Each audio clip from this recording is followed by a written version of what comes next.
Hello, welcome or welcome back to my channel. If you're brand new here, my name's Lachlan. Today I'm really excited to talk to you about Long Live the Pumpkin Queen by Shea Ernshaw. It's been a minute since I actually sat down and filmed. I've had like the worst past 2 weeks ever. Just like my health has not been good and my brand new computer just suddenly crashed. So that's currently getting fixed. And I'm starting to feel a little bit better, so I wanted to sit down and talk to you guys about this book because I'm really freaking excited about it. But yeah, I am feeling better. It just feels like everything at once. Do you ever have those weeks where you're like, if one more thing goes wrong, I'm going to combust? And then several more things go wrong, and then you're just like, I took for granted the time that things... I don't know if I'm making any sense. I'm just happy to be able to sit down and film videos and to even like function, because a couple days ago I couldn't even do that. So anyways, I read this book the other day. I binged it. It was freaking incredible. I'll just get that out of the way. Whenever I saw that this book was coming out, it was like last year, I believe, and I was very hesitant. I was very scared because Nightmare Before Christmas is one of my all-time favorite movies. It's probably hands down my favorite. It's actually not technically a cartoon because the movie is like made with like puppets. It's an incredible movie, and if you haven't seen it, definitely go watch it before you read the book. It's one of those things where you just need to watch the movie before you read the book. And if you're a fan of the movie, you need to read this book, absolutely. So this book follows, obviously, our girl Sally. Before even reading this book, we know a lot about Sally, okay? We know that she is very emotional, but also very brilliant. Like, she's so smart. She's obviously the love of Jack's life, vice versa. He's the love of her life, and they're truly meant to be. I love Sally. I mean, I collect Jack Skellington for sure, but Sally is an icon, okay? She is to be reckoned with. And so I was really scared about this book because I'm like, What are they going to do with Sally? Like, are they going to try and change her? So going into this, obviously I was skeptical, but you guys, I was blown away. It starts off with Jack and Sally. They've gotten married. Loved it so much. They go on like their little honeymoon to Valentine's Town. Super cute. And one day I think her and Zero are like exploring or something, and she accidentally kind of like opens up a door to something, and it leads to all of these events happening. She goes through like this turmoil, like this kind of like, not grief, but she's like really ridden with guilt because she believes like all of this is her fault, what conspires after some things happen, and she feels like it's really her fault, and she is all alone, and like she just feels very sad. And I was just here for it because it's like a sad girl moment. I love a sad girl moment. She is the vibe. I love her so much. But anyway, the whole book is like her finding herself because she doesn't really know if she likes being called the Pumpkin Queen. She's like not used to that. She's used to just being like a little rag doll, you know? So she's like grappling with that, grappling with people calling her the queen when she doesn't feel like a queen, and like finding herself and finding her home.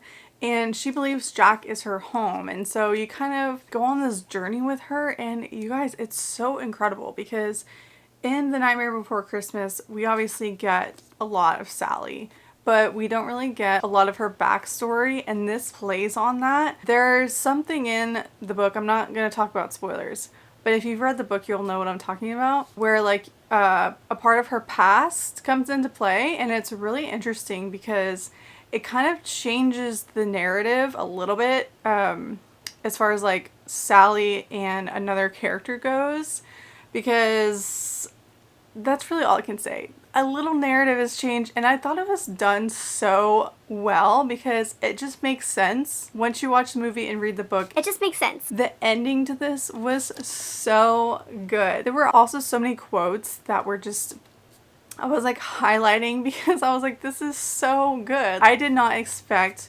for this to be, I mean, I don't know why I didn't expect it to be like kind of emotional, because when you listen to like the lyrics of Night Before Christmas, especially Jack's lament, it's very emotional. Like, it's the most emo freaking Disney movie ever, almost. Like, Okay, that's not true. I'm pretty sure that one movie with like the feelings, is that even Disney or is that Pixar? Do you know what I'm talking about? I'm getting off track. In this book, she goes exploring through like different towns and stuff. So we get to obviously see Valentine's Day town, like for their honeymoon. So in the movie, we obviously know that there's a Christmas town because Jack comes across it and he's like, what's this? There's magic in the air. You know, whatever. There's children throwing snowballs instead of throwing heads, and absolutely no one's dead. Like, you know what I'm talking about. We also kind of know that there's also a Valentine's town and an Easter town because I think it's like shown a little bit in the movie. So we kind of get to see that. Easter town, there's also a July town. So anyway, she like ventures into this dream town and God, I love this book so much. I loved it so much that I read it, and then Audible had an audio sale, and then I purchased the audiobook and listened to the audiobook, and it was incredible, you guys.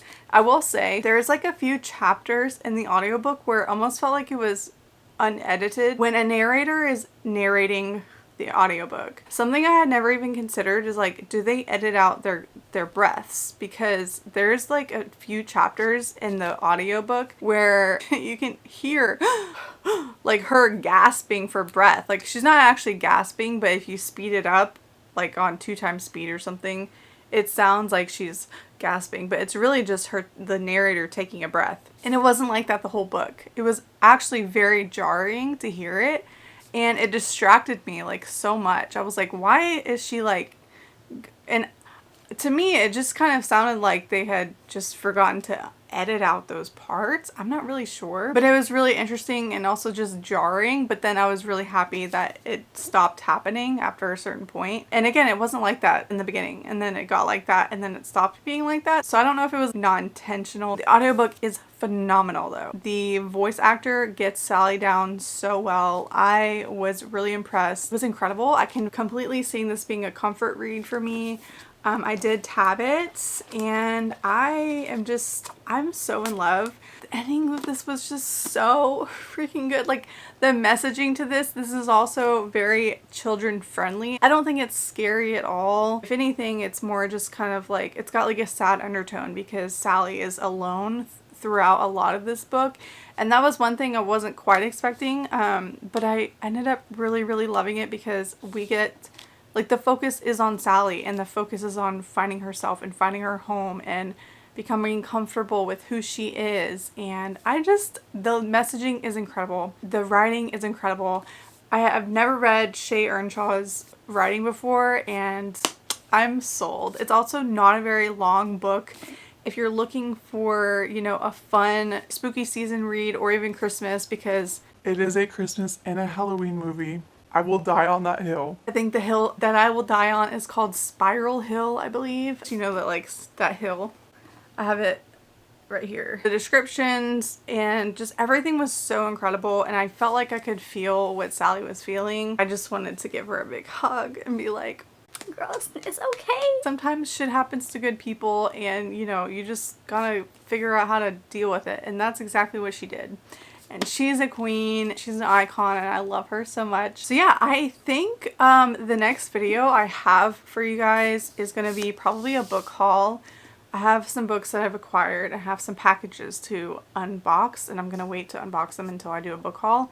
And the thing is, the reason it's been like 10 days since my last video is because I had a really fun, spooky, like, I was reading thrillers. I had a really fun vlog. It's literally over 50 minutes. I had finished editing it, and that's when my computer crashed.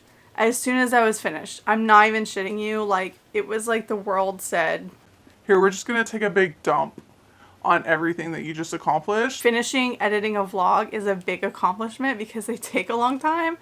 So that happened, and that was like really discouraging. And then I just got super sick to the point where, like, I was like, is this the end? Is this it for me? Like, I don't know, that's so dramatic, but like sometimes when you feel that bad, you're just like, Well, how are we gonna recover from this? so anyways, I was really going through it. If you made it this far, you can leave a pumpkin, obviously, because the pumpkin queen, and I don't know if there's like a little yarn emoji, But leave that too, because your girl Sally, things coming out of her and she's stuffed with leaves. Thank you guys so much for being here. Thank you for watching my videos and liking and commenting and interacting with me. I really, really appreciate it. Y'all's comments make my day. I hope you guys have enjoyed hearing me talk about this book. Let me know if you've read it or if you plan on picking it up, because yeah, but definitely go watch the movie first. You gotta watch it first. Thank you so much for watching, and I'll see you in my next video.